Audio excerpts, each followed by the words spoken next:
എല്ലാവർക്കും നമസ്കാരം. ശ്രീമദ് ദേവി ഭാഗവതം 4-ാം സ്കന്ധം 10-ാം അധ്യായം. ഭഗവാൻ മഹാവിഷ്ണുവിന്റെ വാക്കുകൾ കേട്ട് പ്രഹ്ലാദനും നരനാരായണന്മാരും യുദ്ധം മതിയാക്കി. അസുരന്മാർ പാതാളത്തിലേക്ക് പോവുകയും ചെയ്തു. നരനാരായണന്മാർ വീണ്ടും തപസ്സിൽ മുഴുകി. ഇത് കേട്ട് ജനമേജയൻ വ്യാസനോട് ഇപ്രകാരം ചോദിച്ചു: അല്ലയോ വ്യാസമഹർഷി, എനിക്ക് ഈ കഥ കേട്ടിട്ട് വലിയ സംശയം തോന്നുന്നു. നരനാരായണന്മാർ ശാന്തരും വിഷ്ണുവിന്റെ അംശപൂതരും തപോധനന്മാരുമാണല്ലോ. വന്യഫലങ്ങളും മറ്റും ഭക്ഷിച്ച് സദാ തീർത്ഥസ്ഥാനത്ത് വസിക്കുന്ന സാത്വിക പ്രകൃതികളുമാണ്. അവർ ധർമ്മന്റെ പുത്രന്മാരും സത്യസന്ധരും മഹാത്മാക്കളുമായ താപസന്മാരാണ്. അവർ എങ്ങനെ യുദ്ധത്തിൽ താല്പര്യമുള്ളവരായിത്തീർന്നു? അത്യുത്തമമായ തപോനിഷ്ഠ വെടിഞ്ഞ് എന്തുകൊണ്ട് യുദ്ധം ചെയ്തു? ആത്മശാന്തി കൊണ്ടുണ്ടാവുന്ന സുഖം വേണ്ടെന്ന് വെച്ച് ഈ 2 മുനിമാരും 100 ദിവ്യവർഷം പ്രഹ്ലാദനോട് യുദ്ധം ചെയ്യാൻ എന്താണ് കാരണം? അവർ പ്രഹ്ലാദനോട് എങ്ങനെ യുദ്ധം ചെയ്തു? ഹേ മഹാഭാഗ, അങ്ങ് പറഞ്ഞാലും അങ്ങനെ യുദ്ധം ചെയ്യാൻ എന്താണ് കാരണം? കാമിനിയോ കനകമോ ആണ് സാധാരണയായി യുദ്ധമുണ്ടാവാനുള്ള കാരണം. അവയൊന്നും വേണ്ടാത്ത അവർക്ക് എങ്ങനെ യുദ്ധക്കൊതിയുണ്ടായി? അവർ എന്തുകൊണ്ടാണ് അത്തരത്തിലുള്ള തപസ്സിൽ ഏർപ്പെട്ടത്? ആഗ്രഹങ്ങൾ സാധിക്കാൻ വേണ്ടിയാണോ? അതോ സുഖഭോഗങ്ങൾക്ക് വേണ്ടിയോ? അതോ സ്വർഗത്തിനു വേണ്ടിയോ? എന്തിനു വേണ്ടി അവർ അത്യുൽക്കടവും സർവഫലപ്രദവുമായ തപസ് ചെയ്തു? പ്രശാന്ത ചിത്തരായ ആ മുനിമാർ തപസ് ചെയ്തതുകൊണ്ട് എന്തു പ്രയോജനമുണ്ടായി? തപസ് കൊണ്ട് ക്ഷീണിപ്പിച്ച ദേഹം യുദ്ധം കൊണ്ട് വീണ്ടും വീണ്ടും ക്ഷീണിപ്പിച്ചു. 100 ദിവ്യവർഷം യുദ്ധശ്രമത്താൽ പീഡിതരായി. രാജ്യത്തിനോ ധനത്തിനോ സ്ത്രീക്കോ ഗ്രഹത്തിനോ വേണ്ടിയായിരുന്നില്ല അത്. പിന്നെ എന്തിനു വേണ്ടി അവർ ആ മഹാത്മാവുമായി അടരാടി? ഒരാഗ്രഹവും ഇല്ലാത്തവൻ എന്തിന് ഈ മാതിരി യുദ്ധം ചെയ്യണം? എല്ലാവിധത്തിലും ശരീരത്തിന് ദുഃഖം ഉണ്ടാക്കുന്നതാണ് യുദ്ധം. സനാതനമായ ധർമ്മം അറിയുന്ന ബുദ്ധിമാൻ സദാ സുഖപ്രദങ്ങളായ കർമ്മങ്ങളാണ് ചെയ്യുക. ഒരിക്കലും ദുഃഖപ്രദങ്ങളായ കർമ്മങ്ങൾ ചെയ്യുകയില്ല. ഹേ ധർമ്മജ്ഞ, ഇതാണ് ശാശ്വത നിയമം. ധർമ്മന്റെ പുത്രന്മാർ ഹരിയുടെ അംശഭൂതരും സർവജ്ഞരും ഗുണസമ്പന്നരുമാണ്. മഹത്തായ ഫലമുള്ളതും സമാധിജന്യവുമായ ആനന്ദം ഉപേക്ഷിച്ച് അവർ എന്തിന് ധർമ്മത്തെ നശിപ്പിക്കുന്നതും ദുഃഖപ്രദവുമായ യുദ്ധം ചെയ്തു? ഹേ വ്യാസമഹർഷി, ഭയങ്കരമായ യുദ്ധം ഒരു മൂർഖൻ പോലും ആഗ്രഹിക്കുകയില്ല. യേയാദി മഹാരാജാവ് സ്വർഗത്തു നിന്ന് നിബന്ധിച്ചതായി ഞാൻ കേട്ടിട്ടുണ്ട്. അഹങ്കാരം മൂലമുണ്ടായ പാപത്താൽ ഭൂമിയിലേക്ക് അദ്ദേഹം വീഴ്ത്തപ്പെട്ടു. യജ്ഞകർത്താവും ദാനകർത്താവും ധാർമ്മികനുമായ രാജാവാണ് ഞാൻ എന്നു പറഞ്ഞ മാത്രയിൽ തന്നെ ദേവേന്ദ്രൻ അദ്ദേഹത്തെ താഴെ വീഴ്ത്തി. അഹങ്കാരം കൂടാതെ യുദ്ധം ഉണ്ടാവുകയില്ല എന്നത് തീർച്ചയാണ്. മുനിക്ക് യുദ്ധം കൊണ്ട് എന്തു പ്രയോജനം? പുണ്യനാശം അത്ര തന്നെ. ജനമേജയന്റെ ഈ വാക്കുകൾ കേട്ട് വ്യാസൻ ഇപ്രകാരം പറഞ്ഞു: ഹേ രാജാവേ, സംസാരത്തിന് മൂലമായ അഹങ്കാരം 3 പ്രകാരത്തിലുണ്ടെന്ന് പറയപ്പെടുന്നു. അഹങ്കാരമാണ് സംസാരത്തിന് കാരണമെന്ന് ധർമ്മനിർണയം ചെയ്ത അവസരത്തിൽ സർവജ്ഞരായ മുനിമാർ കണ്ടെത്തിയിട്ടുള്ളതാണ്. ദേഹം എടുത്തിട്ടുള്ളവർക്കെല്ലാമുള്ള ആ അഹങ്കാരം മുനിമാർക്ക് മാത്രം ഇല്ലെന്ന് വരുമോ? കാരണം കൂടാതെ കാര്യം ഉണ്ടാവില്ലെന്ന് തീർച്ചയാണ്. തപസ്സും ദാനവും യജ്ഞങ്ങളുമെല്ലാം ചെയ്യപ്പെടുന്നത് സാത്വിക അഹങ്കാരത്തിന്റെ ഫലമായിട്ടാണ്. രാജസഹങ്കാരവും അവയ്ക്ക് കാരണമാകാം. മഹാഭാഗ, അതുപോലെ താമസാഹങ്കാരത്തിന്റെ ഫലമാണ് കലഹം. രാജേന്ദ്ര, അഹങ്കാരമില്ലാതെ ഒരിക്കലും ഒരു നിസാര കർമ്മം പോലും, അത് ശുഭമായാലും അശുഭമായാലും നടക്കുകയില്ല എന്നത് തീർച്ചയാണ്. അഹങ്കാരത്തെക്കാൾ ബന്ധമുണ്ടാക്കുന്ന മറ്റൊന്നില്ല ഈ ലോകത്ത്. ഈ വിശ്വം ചമച്ചിരിക്കുന്നത് തന്നെ അഹങ്കാരം കൊണ്ടാണ്.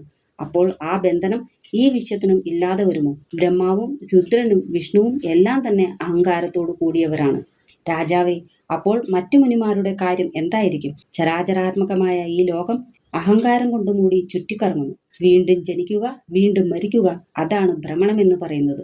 അത് കർമ്മഫലത്തെ ആശ്രയിച്ചിരിക്കുന്നു. ദേവന്മാരും മനുഷ്യരും തിര്യക്കുകളുമെല്ലാം ഈ സംസാരത്തിൽ തേരൊരുൾ കണക്കെ എപ്പോഴും കറങ്ങുകയാണെന്ന് പറയാം. വിഷ്ണുവിന്റെ പോലും അവതാരങ്ങളുടെ കണക്ക് ആർക്കറിയാം? വിസ്തൃതമായ ഈ സംസാരത്തിലെ ഉത്തമാധമ യോനികളിൽ എത്ര തവണ അവതരിച്ചിട്ടുണ്ടെന്ന് ആർക്കറിയാം? സാക്ഷാൽ നാരായണനായ ഹരി മത്സ്യരൂപം കൈക്കൊണ്ടു. ആമയും പന്നിയുമായി അവതരിച്ചു. നരസിംഹവും വാമനനുമായി. യുഗം തോറും ജഗന്നാഥനായ വാസുദേവൻ ജനാർദ്ദനൻ വിധിക്ക് വിധേയനായി അസംഖ്യം അവതാരങ്ങൾ എടുക്കുന്നു. മഹാരാജാവെ, 7ാമത്തേതായ വൈവസ്വത മന്വന്തരത്തിൽ ഭഗവാൻ ഹരി പല അവതാരങ്ങളും എടുത്തിട്ടുണ്ട്. അവ കേട്ടുകൊള്ളുക. മഹാരാജാവെ, ഭൃഗുശാപം മൂലം ദേവോത്തമനും പ്രഭുവുമായ വിഷ്ണു അനേകം അവതാരങ്ങൾ സ്വീകരിക്കുകയുണ്ടായി. അദ്ദേഹം അഖിലേശ്വരനാണല്ലോ. ഇത് കേട്ട് രാജാവ് ഇപ്രകാരം ചോദിച്ചു: മഹാഭാഗനായ മുനെ, എന്റെ മനസ്സിൽ ഇപ്പോൾ ഒരു സംശയം ഉണ്ടായിരിക്കുന്നു. പിതാമഹ ഭൃഗുമഹർഷി ഭഗവാൻ വിഷ്ണുവിനെ എന്തിനാണ് ശപിച്ചത്? മഹർഷി, ഹരി എന്ത് അനിഷ്ടമാണ് ആ മുനിയോട് കാണിച്ചത്? ദേവവന്ദ്യനായ വിഷ്ണുവിനെ ഭൃഗു കോപിച്ച് ശപിക്കത്തക്കവണ്ണം അദ്ദേഹം എന്ത് അപരാധമാണ് ചെയ്തത്? ജനമേജയന്റെ വാക്കുകൾ കേട്ട് വ്യാസൻ ഇപ്രകാരം പറഞ്ഞു: രാജാവെ, എങ്കിൽ ഭൃഗു ശപിച്ചതിന്റെ കാരണം ഞാൻ ആദ്യം പറയാം, കേട്ടുകൊള്ളൂ. പണ്ട് കശ്യപപുത്രനായ ഹിരണ്യകശിപു രാജാവായിരിക്കെ ദേവാസുരന്മാർ തമ്മിൽ യുദ്ധമുണ്ടായി. യുദ്ധമുണ്ടായപ്പോൾ ജഗത്താകെ വ്യാകുലപ്പെട്ടു. ഹിരണ്യകശിപു കൊല്ലപ്പെട്ടപ്പോൾ പ്രഹ്ലാദൻ രാജാവായി. ശത്രു സംഹാരക്ഷമനായ പ്രഹ്ലാദൻ ദേവന്മാരെ പീഡിപ്പിച്ചു തുടങ്ങി. അതേ തുടർന്ന് ദേവേന്ദ്രനും പ്രഹ്ലാദനും തമ്മിൽ അതിഭയങ്കരമായ യുദ്ധമുണ്ടായി. രാജാവെ, ലോകത്തെ അത്ഭുതപ്പെടുത്തുന്ന തരത്തിലുള്ള ആ യുദ്ധം 100 വർഷം നീണ്ടുനിന്നു. ദേവന്മാർ ഉഗ്രമായ യുദ്ധം ചെയ്തു. പ്രഹ്ലാദൻ പരാജിതനായി. സനാതനമായ ധർമ്മം എന്തെന്നറിഞ്ഞ പ്രഹ്ലാദൻ അത്യന്തം വിഷയവിരക്തനായി തീർന്നു. വിരോചനന്റെ പുത്രനായ ബലിയെ രാജാവായി വാഴിച്ചിട്ട് തപസ്സു ചെയ്യാനായി ഗന്ധമാദന പർവ്വതത്തിലേക്ക് അദ്ദേഹം പോയി. രാജ്യം ലഭിച്ചപ്പോൾ ബലിയും ദേവന്മാരോട് വൈരം കാട്ടിത്തുടങ്ങി. അതേ തുടർന്ന് ദേവന്മാരും അസുരന്മാരും തമ്മിൽ അതിഘോരമായ യുദ്ധം നടന്നു. ആ യുദ്ധത്തിൽ ദേവന്മാർ ജയിച്ചു. അമിത തേജസ്വിയായ ദേവേന്ദ്രന്റെയും വിഷ്ണുവിന്റെയും സഹായത്തോടെ ദേവന്മാർ ദൈത്യരെ രാജ്യത്തു നിന്നും ഓടിച്ചു. രാജാവെ, അപ്പോൾ പരാജിതരായ അസുരന്മാർ ശുക്രാചാര്യരെ ശരണം പ്രാപിച്ചു. ഹേ ബ്രഹ്മജ്ഞ, പ്രതാപശാലിയായ അങ്ങ് ഞങ്ങളെ സഹായിക്കുകയില്ലേ? ഞങ്ങൾക്കിവിടെ നിൽക്കാൻ കഴിയുന്നില്ല. ഞങ്ങൾ രസാതലത്തിലേക്ക് പോവുകയാണ്. ഹേ മന്ത്രവിത്തമ, രക്ഷിക്കാൻ അങ്ങ് സഹായിക്കുന്നില്ലെങ്കിൽ ഞങ്ങൾക്ക് പോകാതെ കഴിയുകയില്ല.